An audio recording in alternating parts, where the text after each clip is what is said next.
what effect can stress have on us?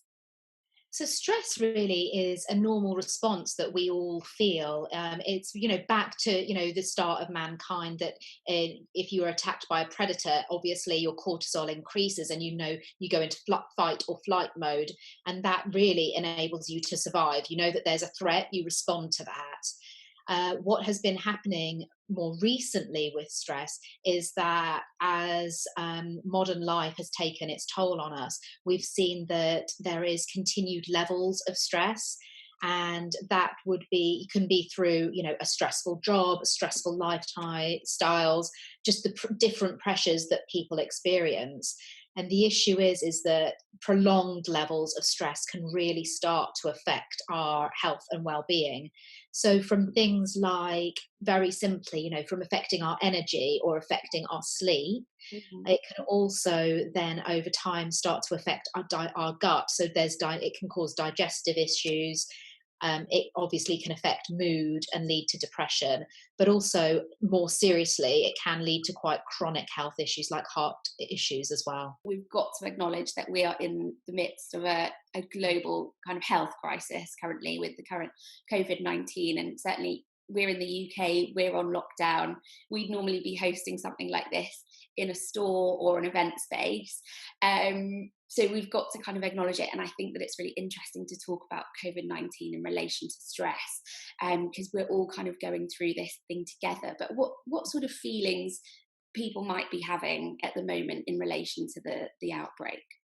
Yeah, I think that lots of people are experiencing different feelings and possibly different times of day feeling different things. And I think the first thing and most importantly is that people should really just accept that the way they're feeling and not be so hard on themselves. This is a situation that we've all found ourselves in that we've never experienced before, and no one could ever have predicted this.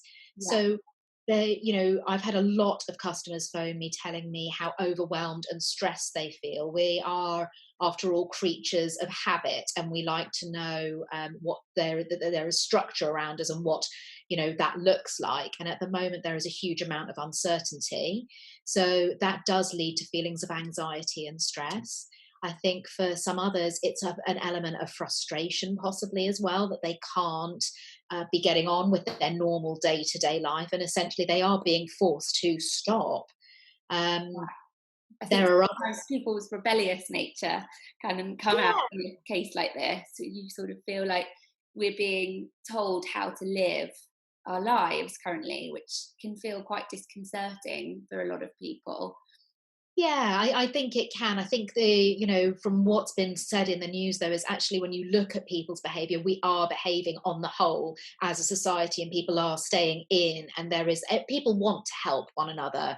Only last week there was a request for volunteers to help the NHS. They had a target, and they far surpassed that so very quickly that there is that innate, element in so many of us that we want to help. But I think possibly some of that frustration is, just being cooped up inside, particularly for people that like to be outdoors a lot of the time. Yeah.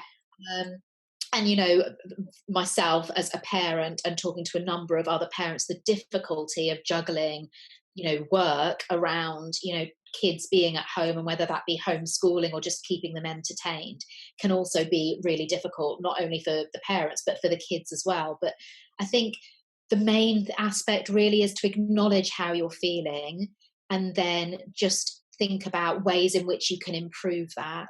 Yeah. So there is no right or wrong right now, but then just write it down. If you notice certain times of day you feel in certain ways, and think of how, if you are feeling anxious and stressed, perhaps think about what might have triggered that, excluding being indoors. But perhaps you watch the news, and then after that you notice that you're shorter of breath and you feel more tense.